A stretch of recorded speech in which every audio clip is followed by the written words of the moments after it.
Success ಆದ್ಮೇಲೆ ಹೇಳೋಣ ಅನ್ಕೊಂಡೆ. ಹೀಗಾಗತ್ತೆ ಅಂತ ನಿಜವಾಗ್ಲೂ ಎಕ್ಸ್ಪೆಕ್ಟ್ ಮಾಡಿರ್ಲಿಲ್ಲ. ಈಗ ಆ ದುಡ್ಡನ್ನ ಹೊರಗಡೆ ಹೋಗಿ ಯಾರನ್ನೂ ಕೇಳ್ದೆ ಇರೋ ಹಾಗಾಗಿದೆ. ಒಳ್ಳೆ ಕೆಲಸ ಮಾಡಿದ್ಯಾ. ಮತ್ತೆ ಆ ದುಡ್ಡು ಏನಾಗಿರ್ಬಹುದು? ನನಗೆ ಯಾಕೋ ಶ್ರೀಕರ್ ಮೇಲೆ ತುಂಬಾ ಡೌಟ್ ಬರ್ತಿದೆ.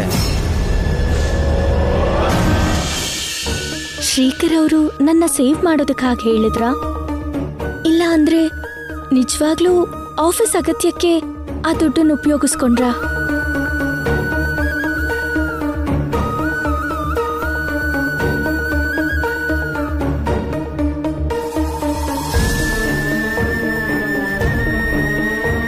ದುಡ್ಡು ನೀವೇ ತಗೊಂಡ್ರಿ ಅಂತ ಹೇಳಿದ್ರಿ, ಅದು ನಿಜಾನಾ?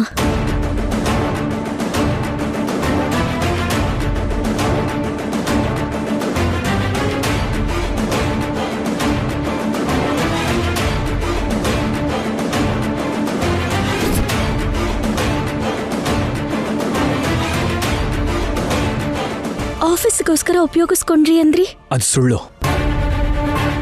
ಯಾಕಷ್ಟು ದೊಡ್ಡ ಸುಳ್ಳು ಹೇಳಿದ್ರಿ? ನಿನ್ನ ಸೇವ್ ಮಾಡೋದಕ್ಕೆ. ನಂಗೇನು ಅರ್ಥ ಆಗ್ತಿಲ್ಲ. ನಿನ್ನೆ ನಾನು ಎಮರ್ಜೆನ್ಸಿ ಫೈಲ್ಗೋಸ್ಕರ ಮನೆಗೆ ಬಂದಾಗ ಏನ್ ನಡೀತೋ ಗೊತ್ತಾ?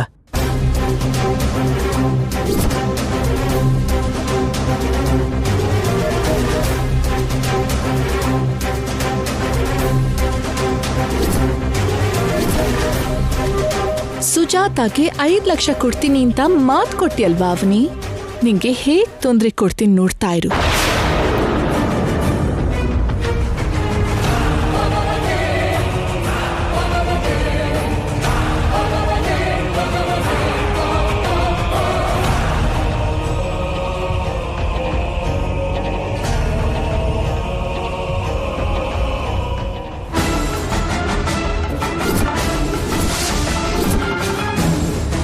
ನಿಹಾರಿಕಾ ನಿನಗ್ ತೊಂದರೆ ಕೊಡೋದಕ್ಕೋಸ್ಕರ ಅವಳು ಕಳ್ತನ ಮಾಡಿದ್ಲು. ನಿನ್ನನ್ ಕಳ್ಳಿ ಅಂತ ಮಾಡೋದಕ್ಕೆ ನೋಡಿದ್ಲು. ಅವಳಿಟ್ಟಿದ್ದ ಜಾಗದಿಂದ ನಾನ್ ತಗೊಂಡೆ. ಆಗ್ಲೇ ನಿಹಾರಿಕನ ನಾನು ಕೇಳ್ಬೋದಿತ್ತು. ಯಾಕೆ ಸುಮ್ಮನೆ ಆದೆ ಅಂದ್ರೆ, ಮತ್ತೊಂದ್ಸಲ ನಿಹಾರಿಕಾ ಎಲ್ಲರ ಮುಂದೆ ನಿನ್ನ ನಿಂದಿಸ್ಬೇಕು ಅಂದ್ರೆ ಯೋಚನೆ ಮಾಡೋ ಪರಿಸ್ಥಿತಿ ಬರಬೇಕು. ಅದಕ್ಕೆ ಸುಮ್ಮನೆ ಆದೆ. ನನ್ನ ಮನೆಯಿಂದ ಹೊರಗಡೆ ಹಾಕ್ಸೋದಕ್ಕೋಸ್ಕರ ಇಷ್ಟು ಕೆಟ್ಟದಾಗಿ ಯೋಚನೆ ಮಾಡ್ಬೇಕಾ? ಮಾತ್ನಲ್ಲೋ ಕೈಯಲ್ಲೋ ಎದುರ್ಸೋಕಾಗ್ದೆ ದುಡ್ಡನ್ನ ಅಡ್ಡ ಇಟ್ಕೊಂಡು ನೀಚವಾದ ಕುತಂತ್ರ ಮಾಡ್ತಿದ್ದಾಳೆ. ಚೀಚಿ, ಹೆಣ್ಣಿಗಿರ್ಬೇಕಾಗಿರೋ 1 ಲಕ್ಷಣನೂ ಇಲ್ಲ ಅವಳಲ್ಲಿ. ನಿನ್ನ ಮನೆಯಿಂದ ಹೊರಗಡೆ ಹಾಕೋದಕ್ಕೆ ನಿಹಾರಿಕಾ ನಮ್ಮ ಕುಟುಂಬದ ಸದಸ್ಯರನ್ನೇ ತನ್ನ ಹಿಂದೆ ಇರೋ ಸೈನಿಕರನ್ನ ಹಾಗೆ ಮಾಡ್ಕೊಂಡಿದ್ದಾಳೆ. ಆ ಸೈನ್ಯಕ್ಕೆ ವಿಷದ ಬೀಜ ಬಿತ್ತಿದ್ದಾಳೆ. ರಾಜ್ಯದ ಆಸೆ ಜಾಸ್ತಿ ಆಗಿರೋ ರಾಜ ತನ್ನ ಸ್ವಾರ್ಥಕ್ಕೋಸ್ಕರ ಏನ್ ಬೇಕಾದ್ರೂ ಮಾಡ್ತಾನೆ ಅನ್ನೋ ಹಾಗೆ ನಿಹಾರಿಕಾ ಕೂಡ ಅಂತ ಕೆಲಸಗಳನ್ನೇ ಮಾಡ್ತಿದ್ದಾಳೆ. ಅವನಿ, ನೀನು ಅಲರ್ಟ್ ಆಗಿರ್ಲಿಲ್ಲ ಅಂದ್ರೆ ಆ ಸೈನ್ಯ ಮತ್ತೆ ಮತ್ತೆ ನಿನ್ ಮೇಲೆ ದಾಳಿ ಮಾಡ್ತಾನೆ ಇರುತ್ತೆ.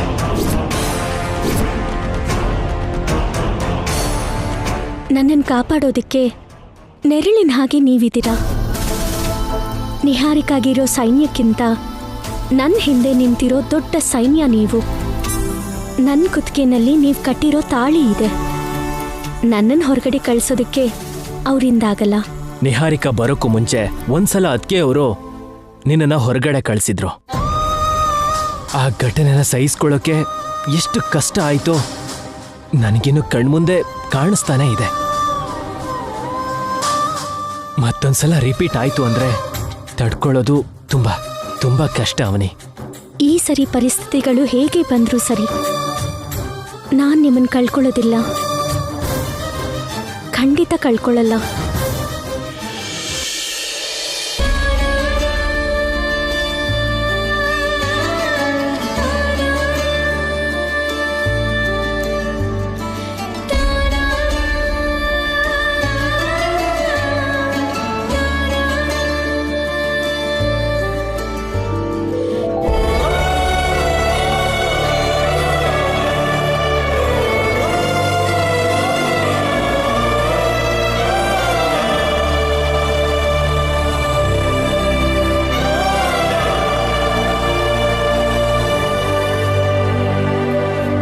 ಕಾರ್ ಹತ್ರ ವೆಯ್ಟ್ ಮಾಡ್ತಾ ಇರ್ತೀನಿ.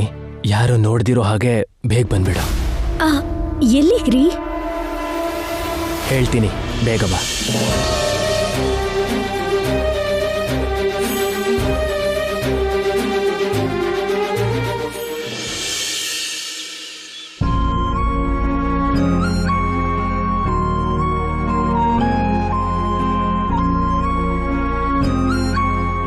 ಸೌಮ್ಯ, ಸೌಮ್ಯ, ಎದ್ದೇಳು ಪುಟ, ಎದ್ದೇಳು.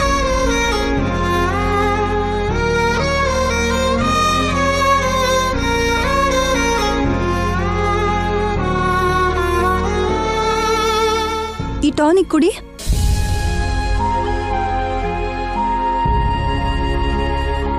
ನನಗೇನಾಗಿದೆಯಮ್ಮ? ಏನೂ ಆಗಿಲ್ಲ ಮಗಳೇ, ಚಿಕ್ಕ ಜ್ವರ ಅಷ್ಟೇ. ಈ ತರ ಜ್ವರಗಳು ನನಗೆ ತುಂಬಾ ಸತಿ ಬಂದಿದೆ. ಯಾವತ್ತೂ ಹಾಸ್ಪಿಟಲ್ ಕರ್ಕೊಂಡು ಹೋಗಿಲ್ಲ ನೀನು. ಮತ್ತೆ ಇವಾಗ ಯಾಕೆ ಕರ್ಕೊಂಡು ಹೋದೆ? ಡಾಕ್ಟರ್ ಏನಂದ್ರು? ನಾನು ಸತ್ತೋಗ್ತೀನಿ ಅಂದ್ರ? ಸೌಮ್ಯ,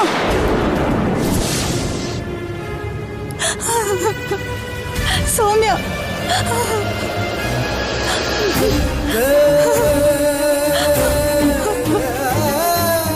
ಹಾಗೆ ಮಾತಾಡ್ಬೇಡಮ್ಮ. ನನ್ನ ಪ್ರಾಣನೇ ಕೊಡ್ತೀನಿ ಹೊರತು ನಿನಗಂತ ಪರಿಸ್ಥಿತಿ ಬರೋದಕ್ಕೆ ಬಿಡ್ತೀನ ಹೇಳು? ತಕ್ಷಣ ಆಪರೇಷನ್ ಮಾಡಿಲ್ಲ ಅಂದ್ರೆ ಮಗು ಪ್ರಾಣಕ್ಕೆ ಅಪಾಯ.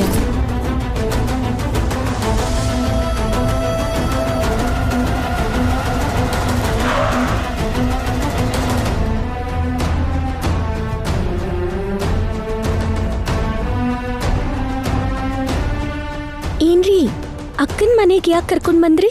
ಹೇಳ್ತೀನಿ, ಬೇಗ ಬಾ.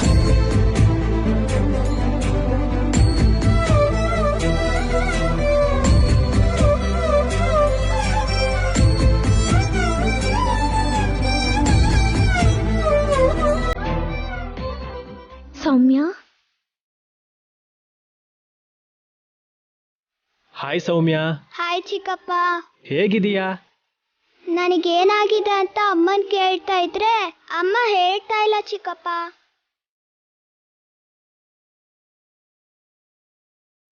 ನಿನಗೇನೂ ಆಗಿಲ್ಲ, ನೀನೇನು ಟೆನ್ಷನ್ ಮಾಡ್ಕೋಬೇಡ. ಅವನಿ, ಇಲ್ಬಾ. ಒಂದ್ ನಿಮಿಷ ಬರ್ತೀನಿ.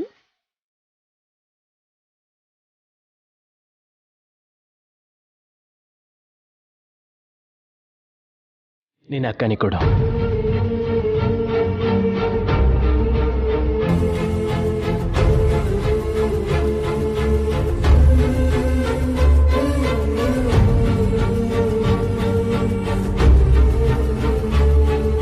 ನಡೆದಿದ್ದನ್ನ ನೀನ್ ನನಗೆ ಹೇಳೋ ಅವಕಾಶ ಸಿಗ್ಲಿಲ್ಲ. ಅದಕ್ಕೆ ಹೇಳೋಕ್ಕಾಗ್ದೇನೆ ನೀನು ಒದ್ದಾಡ್ತಿದ್ದೆ. ಆದ್ರೆ ನಾನ್ ತಿಳ್ಕೊಂಡೆ. ಅಕ್ಕನೇ ಕೊಡು. ಆದ್ರೆ ಈ ದುಡ್ಡು ನೀವು ಆಫೀಸ್ ಅಗತ್ಯಕ್ಕೆ ಅಂತ ಮನೆಯವ್ರಿಗೆ ಹೇಳಿದ್ರಲ್ಲ? ಅದೆಲ್ಲ ನಾನು ನೋಡ್ಕೋತೀನಿ. ಮನೆಯಲ್ಲಿ ಚಿಕ್ಕ ಚಿಕ್ಕ ಜಗಳಗಳು ಶುರುವಾಗಿದೆ. ಅದು ಯಾರ ಮನ್ಸನ್ನಾದ್ರೂ ಗಾಯ ಮಾಡೋದಕ್ಕೆ ಮುಂಚೆ ಮದುವೆ ನಡೆದ್ಬಿಟ್ರೆ ಚೆನ್ನಾಗಿರುತ್ತೆ ರೀ. ಮನೆಯವ್ರ ಹತ್ರ ಸುಳ್ಳು ಹೇಳಿ ಹೀಗೆ ತಗೊಂಡ್ ಬರೋದು. ನೀವು ಅದೆಲ್ಲ ಯೋಚನೆ ಮಾಡಬೇಡಿ. ಅವನಿ, ನೀನ್ ಕೊಡು.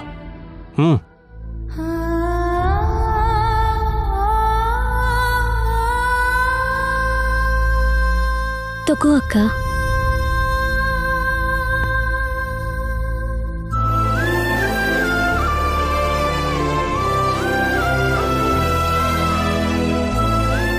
ತಕ್ಷಣ ಆಪರೇಷನ್ಗೆ ಏರ್ಪಾಡು ಮಾಡ್ಕೊಳ್ಳಿ. ನನ್ನ ಗಂಡಂಗೆ ಈ ಮನೆ ಮೇಲೆ ಸ್ವಲ್ಪನಾದ್ರೂ ಜವಾಬ್ದಾರಿ ಇದ್ದಿದ್ರೆ ನನ್ಗೆ ಈ ಪರಿಸ್ಥಿತಿ ಬರ್ತಾನೆ ಇರ್ಲಿಲ್ಲ. ಅವನು ಅಂಥವನಾಗಿರೋದಕ್ಕೇನೆ ದೇವ್ರು ನಿಮಗೆ ಅಮ್ಮನಂತ ತಂಗಿನ ಕೊಟ್ಟಿದ್ದಾರೆ.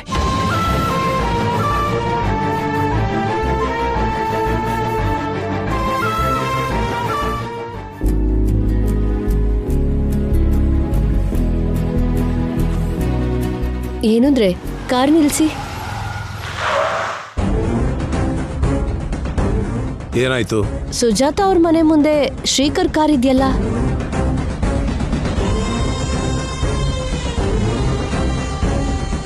ಸುಜಾತನ್ ಮನೆಗೆ ಯಾಕೆ ಬಂದಿರಬಹುದು?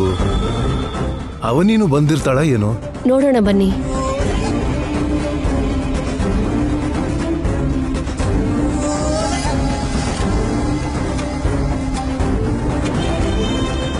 ನಮ್ಮ ಫ್ಯಾಮಿಲಿಯಿಂದ ನಿಮಗಾಗಿರೋ ಅನ್ಯಾಯದ ಮುಂದೆ ಈ ಸಹಾಯ ತುಂಬಾ ಚಿಕ್ಕದು. ಹೇಳಬೇಕು ಅಂದ್ರೆ ನಾವು ನಿಮಗೆ ತುಂಬಾ ಮಾಡಬೇಕು. ಆ ಸಮಯ ಬಂದಾಗ ಖಂಡಿತ ಮಾಡ್ತೀವಿ.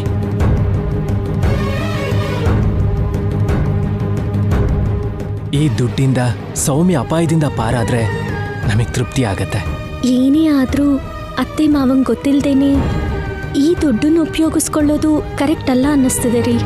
ನಾನು ಮ್ಯಾನೇಜ್ ಮಾಡ್ತೀನಿ ಅಂತ ಹೇಳಿದ್ನಲ್ಲ ಅವನಿ. You don't worry.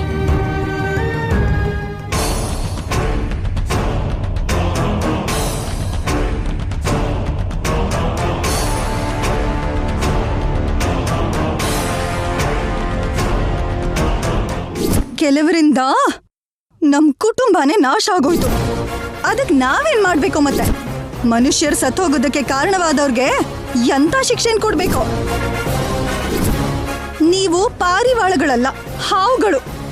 ಅದು ಕಣ್ಣೀರಲ್ಲ, ವಿಷ. ನಿಮಗ್ ದೂರವಾಗಿ ಇರೋದೇ ನನ್ ಮನ್ಸಿಗೆ ಹಾಯಾಗಿರುತ್ತೆ. ಹತ್ರ ಆದ ಅಂದ್ರೆ ಮತ್ತೆ ಏನೋ ಒಂದು ಕಳ್ಕೋಬೇಕಾಗತ್ತೆ.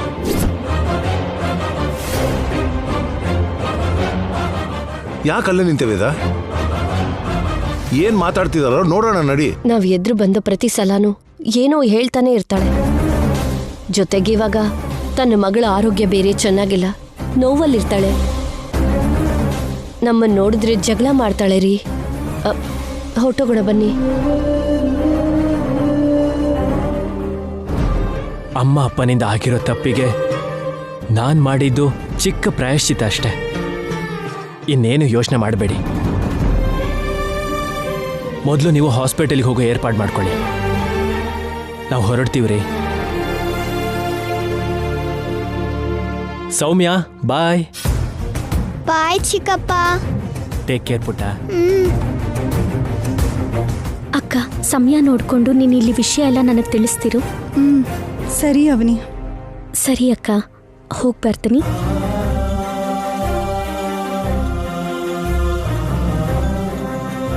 ಬಾಯ್ ಸೌಮ್ಯ. ಬಾಯ್ ಚಿಕ್ಕಮ್ಮ. ಹುಷಾರಾಗಿರು.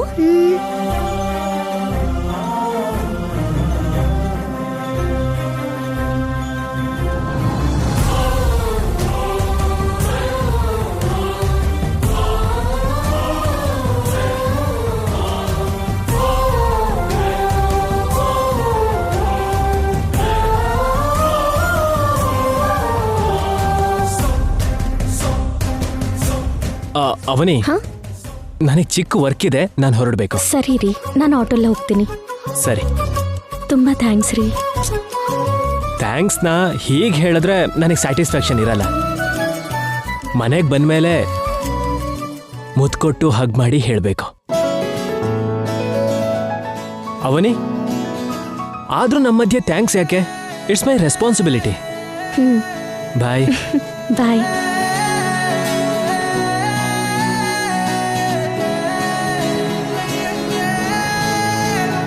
ಬಾಯ್ ಅವನಿ. ಬಾಯ್ ರೀ.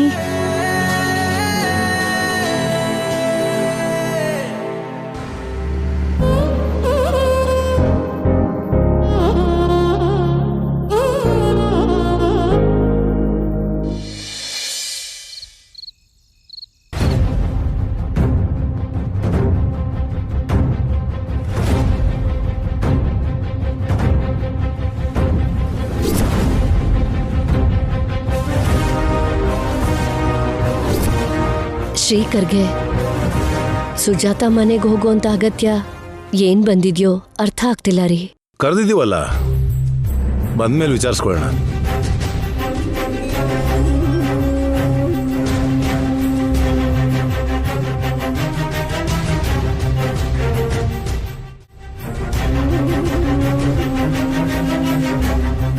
ಏನೋ ಮಾತಾಡಬೇಕು ಅಂದ್ರೆ ಏನಮ್ಮ?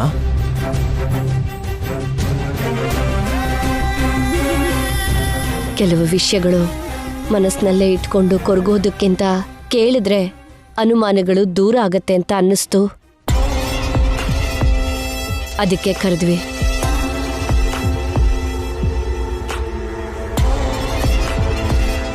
ನನ್ನ ಕೇಳೋ ವಿಷಯ ಆದ್ರೆ ಸಂಕೋಚ ಯಾಕಮ್ಮ?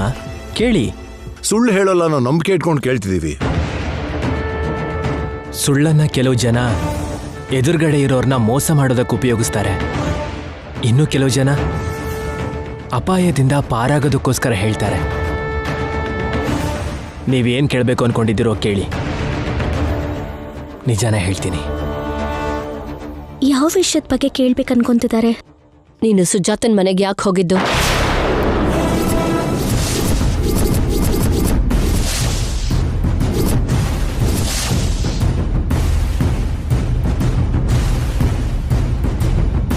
ಹೋಗ್ಲಿಲ್ಲ ಅಂತ ನೀನ್ ಸುಳ್ಳು ಹೇಳೋಕ್ಕಾಗಲ್ಲ. ಯಾಕೆಂದ್ರೆ ಆ ಮನೆ ಮುಂದೆ ನಿನ್ನ ಕಾರ್ನ ನಾವು ನೋಡಿದ್ವಿ.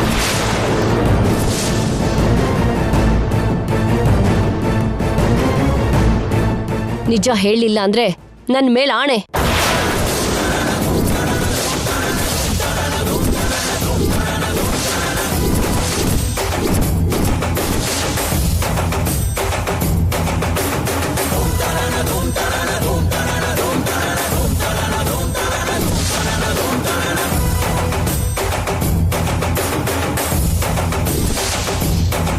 ಹೇಳು ಶ್ರೀಕರ್, ನಮ್ಮಿಂದ ಏನಾದ್ರೂ ಮುಚ್ಚಿಡ್ತಿದ್ಯಾ? ಮುಚ್ಚಿಡ್ಬೇಕಾಗಿರೋ ಅಗತ್ಯ ಇಲ್ಲ ಅಪ್ಪ, ಹೇಳ್ಬಿಡ್ತೀನಿ. ನೀವು ನೋಡಿದ್ದು ನಿಜ.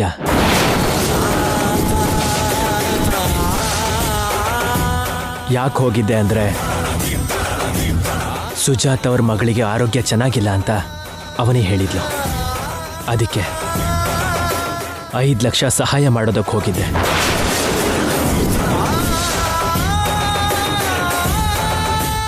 $5 ಲಕ್ಷನ ಆಫೀಸ್ ಅಗತ್ಯಕ್ಕೆ ಅಂತ ಹೇಳಿದ್ದು ಸುಳ್ಳು.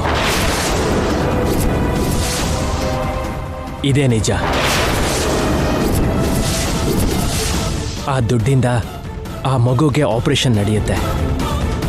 ಮಗು ಜೀವಂತವಾಗಿ ಸೇಫ್ ಆಗಿರುತ್ತೆ.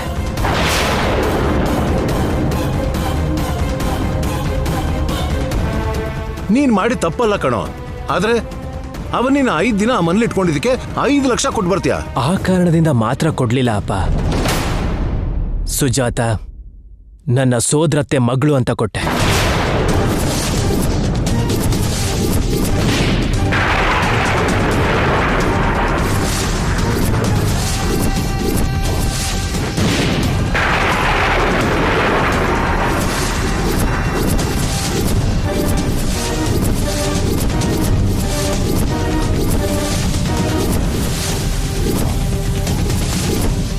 ನಿಮ್ ತಂಗಿ ಸುಭದ್ರ ನಿಮ್ ಭಾವ ತ್ರಿನಾಥ್ ರಾವ್ ಮಗಳು ಅಂತ ಕೊಟ್ಟೆ. ಅವನಿಗೆ ಆಶ್ರಯ ಕೊಟ್ರು ಅಂತಲ್ಲ, ರಕ್ತ ಸಂಬಂಧ ಇದೆ ಅಂತ ಕೊಟ್ಟೆ. ಸಹಾಯವಾಗೋ ದಾನವಾಗೋ ಫೀಲ್ ಆಗಿ ಮಾಡಲಿಲ್ಲ. ಸೋದರತ್ತೆ ಮಗನಾಗಿ ಜವಾಬ್ದಾರಿಯಿಂದ ಮಾಡಿದೆ.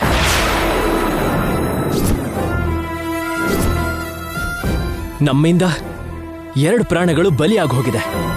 ಮತ್ತೊಂದು ಎಳೆ ಪ್ರಾಣನ ಕಾಪಾಡೋಕೆ ಅನ್ಕೊಟ್ಟೆ. ಆ ರೀತಿಯಿಂದನಾದ್ರೂ ನಾವು ಮಾಡಿರೋ ತಪ್ಪನ್ನ ಸ್ವಲ್ಪನಾದ್ರೂ ಸರಿ ಮಾಡ್ಕೋಬೋದಲ್ವಾ?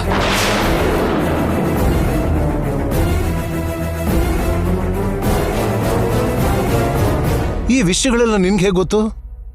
ಅದಕ್ಕೆ ಅನುಮಾನಿಸಿದ ಪ್ರತಿ ಸಲ ನನಗೂ ಅನುಮಾನ ಬರ್ತಾನೆ ಇತ್ತು. ನಿಜಾನ ಎಷ್ಟು ದಿನ ಬಚ್ಚಿಡಕ್ಕಾಗತ್ತೆ ಅಮ್ಮ? ಯಾವತ್ತೂ ಒಂದಿನ ಹೊರಗಡೆ ಬರುತ್ತೆ ಅಲ್ವಾ? ಸ್ವಲ್ಪ ದಿನಗಳ ಹಿಂದೆ ಸುಜಾತ ನಮ್ಮ ಫ್ಯಾಮಿಲಿ ಮೆಂಬರ್ ಅಂತ ಗೊತ್ತಾಯ್ತು.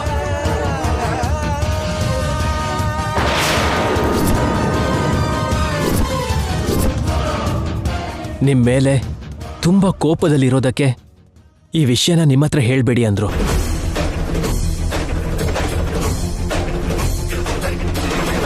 ಸುಜಾತ ಮಗಳಿಗೆ ಹುಷಾರಿಲ್ಲ ಅಂತ ಗೊತ್ತಾಗಿದ್ರೆ ನೀವು 5 ಲಕ್ಷ ಅಲ್ಲ 50 ಲಕ್ಷ ಆದ್ರೂ ಕೊಡ್ತಾ ಇದ್ರಿ. ಮಗುಗೇನು ಅಪಾಯ ಇಲ್ಲ ತಾನೆ? ಅವಳು ಸಂಪೂರ್ಣ ಗುಣ ಆಗ್ತಾಳೆ ಅಂತ ಡಾಕ್ಟರ್ ಹೇಳಿದ್ರ ಏನು? ಇಷ್ಟೊಂದು ಪ್ರೀತಿನ ಹೇಗೆ ಬಚ್ಚಿಡ್ಕೊಂಡಿದ್ದೀರಪ್ಪ? ನಮ್ಮ ಹತ್ರ ಅವ್ರ ವಿಷಯನ ಯಾಕೆ ಹೇಳಲಿಲ್ಲ ಅಪ್ಪ? ಪರಿಸ್ಥಿತಿ ಒಂದೊಂದ್ಸಲ ಮಾತು ಬರೋರ್ನು ಕೂಡ ಮೂಕರನಾಗಿ ಮಾಡಿಬಿಡುತ್ತೆ ಶ್ರೀಕರ್. ಅದಕ್ಕೆ ಹೇಳೋಕ್ ಹೋಗ್ಲಿಲ್ಲ. ಸುಜಾತ ಅಂದ್ರೆ ನಮ್ಗೆ ತುಂಬಾ ಇಷ್ಟ ಕಣೋ.